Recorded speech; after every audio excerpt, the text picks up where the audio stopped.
Us now is Arkansas Senator Tom Cotton. He is a member of the Senate Judiciary Committee, and I wanted to put this tweet up on the board. This is one of the congressmen who responded to a question from Jim Jordan if court packing can be considered infrastructure, and Congressman Mondare, who's one of these co-sponsors, said yes. And now we know. Good morning, Dana. What isn't infrastructure these days? I can tell you what court packing is, though. It will be the end of the Supreme Court's legitimacy and the end of the rule of law in America. One reason that we respect the rule of law is that our Constitution created an independent judiciary to protect the rights of Americans and to create a final tribunal. And that tribunal makes its decisions in accordance with the law and the statutes and previous cases.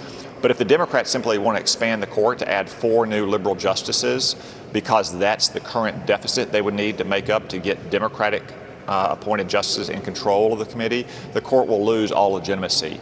That's what Justice Stephen Breyer said just a couple weeks ago. That's what the late, great Justice Ginsburg said a few years ago. Even Joe Biden has taken this position repeatedly in the past. So President Biden and every single Democrat needs to be asked and must answer whether they support this radical proposal that would fundamentally alter the structure of American law and life.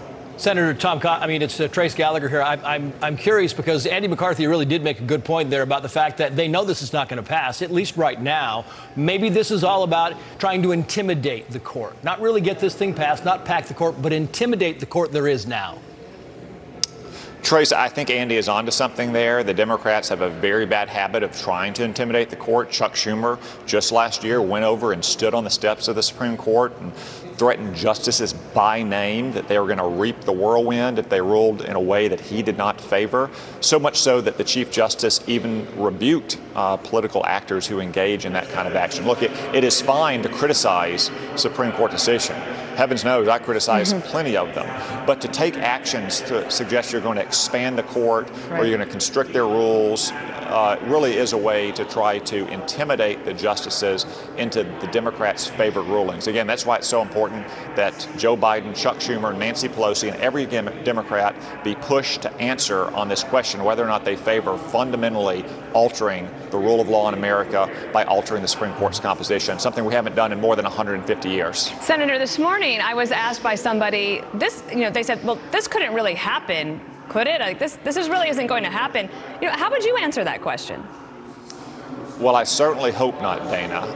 But the Democrats in the House have shown that they will vote in almost lockstep on some of these radical ideas. Now, in the Senate, it normally takes 60 votes to pass something. This is something that would take 60 votes. But if the Democrats decide to change the rules and the traditions of the Senate on one bill, then it's changed on all pieces of legislation.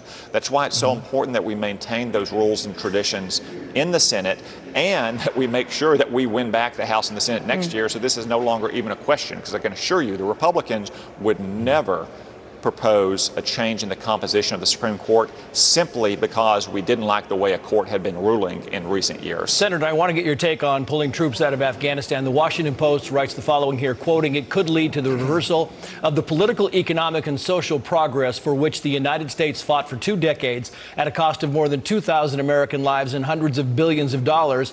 And according to the U.S. intelligence community and a study commissioned by Congress, it would allow al-Qaeda to restore its base in Afghanistan from which it launched the attacks of September 11, 2001.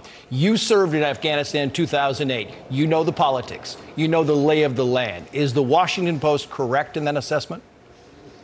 Trace, I do share those concerns that Afghanistan could revert into a terrorist safe haven from which terrorists could plan and launch attacks. Let's take a step back and think about why we invaded Afghanistan in the first place and what our central interest is there. It is not to rebuild the nation of Afghanistan.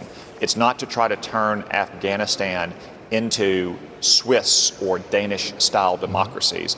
It was to create the conditions that would protect American lives here at home and around the world. That was true when I was in Afghanistan as an Army captain 12 years ago, 8 years into this war. We were trying to ensure that Afghanistan could not fall back into the hands of groups like the Taliban or al-Qaeda and now ISIS and be used to attack the United States. President Biden has not yet explained how we're going to continue to collect intelligence and conduct strikes against terrorist organizations in Afghanistan, if need be, to protect the American people. That's our core interest. That's the main thing that we must keep our eyes on. Senator Tom Cotton, good of you to join us, sir. Thank you. Thank you both.